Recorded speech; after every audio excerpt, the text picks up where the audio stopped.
bà kết tới khan lư sầm lệnh chuông ní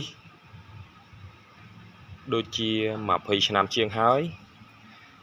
hơi bà ven ní cứ chia bà ven này sala bát thom sắc xá bòn lệchประสาท thậtនៅក្នុងឃុំបនលិចប្រាសាទស្រុកពីមរកខេត្តព្រៃវែងសាលានេះគឺខ្ញុំធ្លាប់រៀនកាលពីឆ្នាំ1995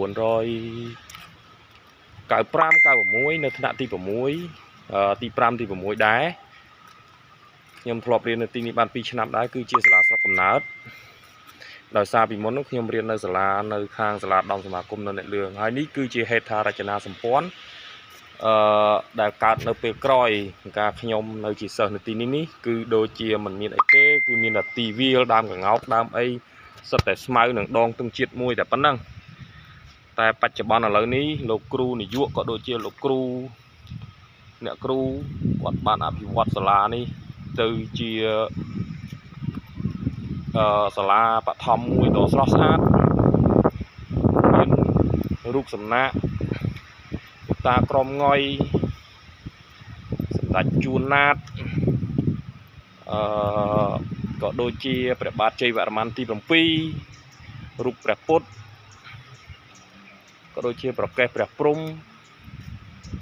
ហើយមានរូបជាច្រើនទៀតដែលអត់សូវស្គាល់នេះគឺជារូបទេពនំនេះ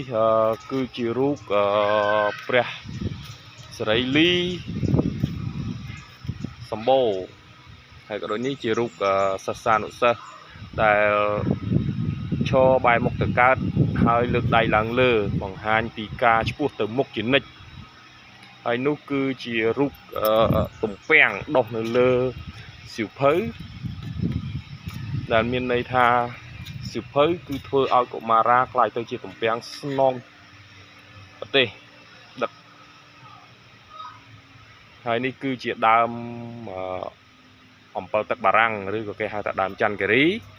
ហើយដើមអំពិលទឹកបារាំងនេះផងដែរគឺជួងសម័យដែលខ្ញុំរៀនគឺដាក់ចងនៅទីនេះហើយនេះគឺជាតងសម្រាប់ក្មេងៗលេង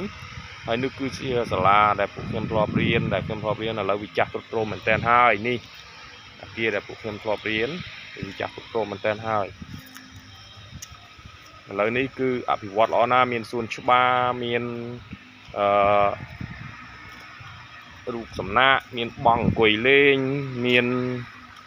អូពិតជាស្រស់ស្អាតមែនតើ